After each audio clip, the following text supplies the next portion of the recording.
مراد راز صاحب، جیسے جیسے الیکشنز کے دن نزدیک آ رہے ہیں، سیاسی اتحاد بھی بن رہے ہیں، کل کے جو حریف تھے آج حلیف بن رہے ہیں. پاکستانی سیاست ہے، یہاں کوئی مستقل دوستیاں یا مستقل کوئی دشمنیاں تو ہوتی نہیں ہیں. سیاسی مفادات کے لیے جن کے خلاف آپ ماضی میں تنقید کرتے ہیں ان کو گلے بھی لگانا پڑے تو کوئی اس میں آر نہیں سمجھی جاتی. اب سوال ہر ایک کے ذہن میں آتا ہے آئی پی پی کو لے کر کہ تحریک انصاف کے چہرے تو اکٹھے کر لیے، لیکن 2018 میں جو ووٹ عمران خان کے نام پر ان چہروں کو پڑا تھا، کیا وہ 8 فروری کو پڑے گا؟ بسم اللہ الرحمن الرحیم. دیکھیں، ایک تو مجھے یہ بات سمجھ نہیں آتی شازیہ کہ پارٹی چینج کرنے سے بندے کا نظریہ تو چینج نہیں ہوتا نا. اگر آپ نے پارٹی، اگر ہم پی ٹی آئی کے ساتھ 15 سال لگائیں، ایک جدوجہد تھی، ایک پوری موومنٹ تھی، ہم نے ہر چیز اگنور کر کے سیاست کس لیے شروع کی تھی؟ پاکستان کے لیے، عوام کے لیے، لوگوں کی بہتری کے لیے. تو آج اگر پارٹی چینج کر لی تو اس کا مطلب میرا نظریہ بدل گیا یا جن لوگوں نے جوائن کی ان کا نظریہ بدل گیا؟ یہ تو نہیں ہوتا نا. آپ تو اسی لیے بیانیہ تو بدلتا ہے نا جناب. بیانیہ کس طرح بدلا ہے کہ اگر میں کام پہلے لوگوں کے لیے کر رہا تھا پچھلے 15 سال تو وہ میں اب نہیں کروں گا؟ تو آپ کے خیال سے میں اب کچھ اور کروں گا جا کے؟ اب میں وہ چیزیں چھوڑ دوں گا ساری جو میں نے پہلے لوگوں کے لیے کی ہیں وہ، بلکہ میں تو اسے زیادہ کرنا چاہتا ہوں. اگر میں نہ کرنا چاہتا تو میں پالیٹکس چھوڑ دیتا.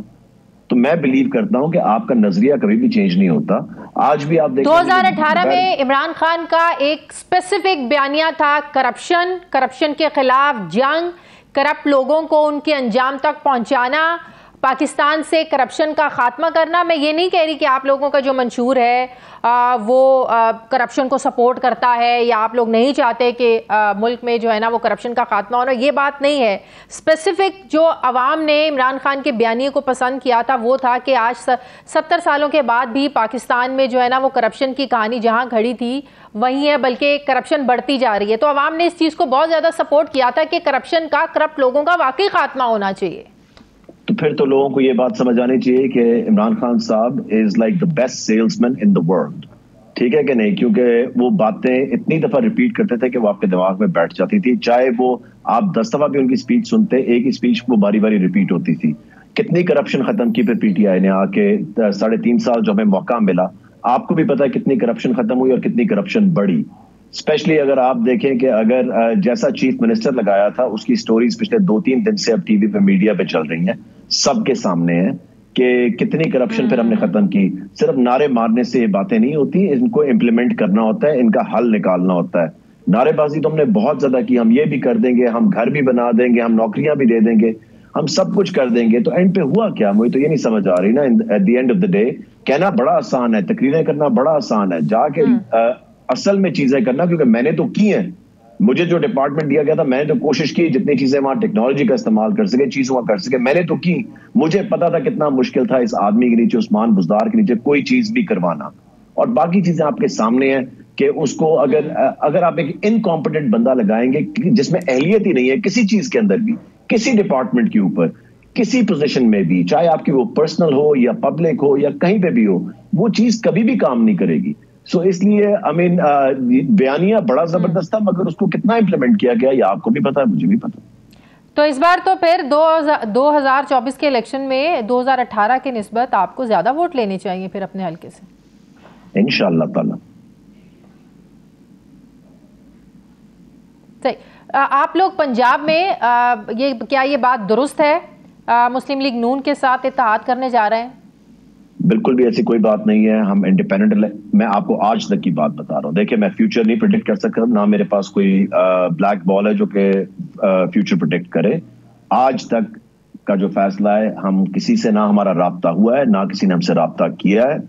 ہم انڈیپینڈنٹ پارٹی ہیں، انڈیپینڈنٹ الیکشن لڑ رہے ہیں اور اپنے انتخابی نشان کے ساتھ لڑ رہے ہیں. تو انشاءاللہ تعالی فی الحال ہم الیکشن اکیلے لڑیں گے. لیکن آپ کو نہیں لگتا کہ نون لیگ جو بڑی مضبوط ہے پنجاب میں، بالکل اکیلے الیکشن لڑیں گے تو نون لیگ کو ہرانا یا سیٹیں نکالنا بڑا مشکل ہو جائے گا؟ دیکھیں، میرے خیال سے جو پی ڈی ایم کی رہی ہے نا پرفارمنس پچھلے 16 مہینے کے اندر، آئی تھنک پرابلمز ان کو آنی ہے اور بڑی سیریس پرابلمز آنی ہے جب الیکشن میں جائیں گے. سو اس لیے سب کو دیکھ کے کرنا پڑے گا کہ کس کے ساتھ اتحاد کرنا ہے، کس کے ساتھ نہیں کرنا. یہ پارٹی کا فیصلہ ہے. اگر الیکشنوں سے پہلے کوئی اتحاد ہوتا ہے, میرے خیال سے یہ سب چیزیں ہوتی ہیں جب آپ سیٹیں نکال کے آتے ہیں, تو اس کے بعد کہ کس نے حکومت بنانی ہے, کس نے نہیں بنانی, کس کی حکومت ہے, یہ سب چیزیں بعد میں ہوتی ہیں. جس طرح پی ٹی آئی میں بھی آپ نے 18 میں لیکن ابھی تو اتحاد پہلے ہو رہے ہیں. آپ دیکھیں نا, سندھ میں نون لیگ اور ایم کیو ایم نے اتحاد کر لیا. نون لیگ بلوچستان میں بھی باپ پارٹی سے اتحاد کرنے جا رہی ہے. اسٹریٹجی پر بھی کام ہو رہا ہے. یہ کام تو الیکشن سے پہلے ہو رہے ہیں کہ کہاں آپ نے اپنا امیدوار کھڑا کرنا ہے اور کہاں آپ نے دوسری پارٹی کے لیے اپنے امیدوار کو بٹھانا ہے. یہ کام پہلے ہوتے ہیں. شازیہ, ایم کیو ایم کو اور باپ پارٹی دونوں کو اپوزیشن پسند نہیں ہے, ان کو اقتدار پسند ہے. وہ پہلے دوسری پارٹی, جو پارٹی اقتدار میں ہوتی ہے اس کے ساتھ ہو جاتے ہیں, یا جو ان کو نظر آ رہا ہوتا ہے کہ جی اقتدار میں آنے والی ہے یا جس کا پلڑا بھاری ہے, تو وہاں اس سائڈ پہ وہ ہو جاتے ہیں. مجھے تو یہ سمجھ نہیں آتی کہ ان لوگوں کو اپوزیشن میں بیٹھنا کیوں نہیں پسند. بالکل صحیح. جنوبی پنجاب سے ایک محاذ بنا تھا 2018 کے الیکشن میں. وہاں ایک اور چیز میں آپ کو بڑی ضروری بتاؤں کہ ایم کیو ایم نا ابھی بھی جو 10 سال پہلے مسئلے تھے نا, وہی لے کے ابھی تک پھر رہی ہے کہ جی ہمارے یہ کام کر. او بھائی 10 سال تم اتنی دیر اقتدار والوں کے ساتھ رہے ہو, تمہارے مسئلے کیوں نہیں حل ہو رہے؟ اگر مسئلے حل نہیں ہو رہے تو واک آؤٹ اور اب جا کے اپوزیشن میں بیٹھ جائیں. اپوزیشن میں بھی نہیں بیٹھتے اور اقتدار بھی نہیں چھوڑنا اور کام بھی نہیں ہو رہے. ہر دفعہ وہی گٹری اٹھا کے نا ان پرابلمز کی وہ لے آتے ہیں دوسرے کے پاس. ہاں جی یہ ہوگا, وہ کہتے ہیں ہاں جی ہوگا, ہوتا کچھ بھی نہیں ہے. سو ان کو اپوزیشن میں بیٹھنے کی نہ عادت ہے نہ کبھی وہ بیٹھنا چاہتے ہیں. چاہے پاکستان پیپلز پارٹی ہو, چاہے نون لیگ ہو, یا 2018 کے الیکشن میں تحریک انصاف تھی, جنوبی پنجاب سے لوگوں کو شامل کیے بغیر, ان کی سپورٹ کے بغیر وہاں سے جیتنا, کسی بھی پارٹی کے لیے سیٹس نکالنا بڑا مشکل ہوتا ہے. اور آپ کو پتہ ہے پنجاب سے سیٹس لے لیں, پنجاب سے جیت کر ہی آپ وفاق میں جو ہے نا وہ حکومت بنا سکتے ہیں. تو کیا 2018 میں جس طرح جنوبی پنجاب محاذ ایک سامنے آیا تھا, خسرو بختار وغیرہ, کیا استحکام پاکستان پارٹی پھر کوئی ایسا ارادہ رکھتی ہے؟ جنوبی پنجاب کے جو الیکٹیبلز ہیں ان سے بات چیت ہو رہی ہے؟ دیکھیں, بات چیت تو سب کے ساتھ ہو رہی ہے شازیہ, اور بات چیت کبھی بھی ختم نہیں ہوگی. میرے خیال سے پرابلم یہی تھی پہلے کہ ہم لوگ کبھی بات چیت کرتے نہیں تھے کسی کے ساتھ. تو ہوپ فلی اس دفعہ وہ جو پرسپشن ہے بالکل ڈفرینٹ ہے. ہر ایک سے بات چیت, لیکن صرف بات چیت نہیں نا, چاہے نون لیگ ہو, چاہے پیپلز پارٹی ہو, چاہے تحریک انصاف, یہ ملا لیتے ہیں جنوبی پنجاب کو کہ لوگوں کو یہ سہانے خواب دکھا کر کہ ہم آپ کے لیے الگ صوبہ بنائیں گے. لیکن حکومتیں کرتے ہیں, 5 سال انہی خوابوں کے پیچھے لگائے رکھتے ہیں, لیکن جنوبی پنجاب کے جو لوگ ہیں ان کو ان کا حق نہیں ملتا. آپ لوگ بھی ویسا ہی کریں گے, یا واقعی جنوبی پنجاب کے لوگوں کا ایک جو مطالبہ ہے پھر آپ لوگ اس کو کیسے پورا کریں گے؟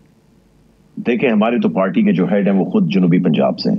سو آئی تھنک ان کے لیے یہ بہت سیریس ایشو ہے, اور انہوں نے اس ایشو پہ بہت سیریسلی ہمارے ساتھ بیٹھ کے بھی کئی دفعہ بات کی ہے, صوبے کی اور سب چیزوں کی. سو اس لیے میرے خیال سے جب when the head of your party is from the place, تو آئی تھنک پچھلی دفعہ بھی آپ نے دیکھا تھا کہ جب حکومت بنی تھی تو سب سے زیادہ لوگ جہانگیر ترین صاحب ہی لے کر آئے تھے اپنے ساتھ حکومت بنانے کے لیے.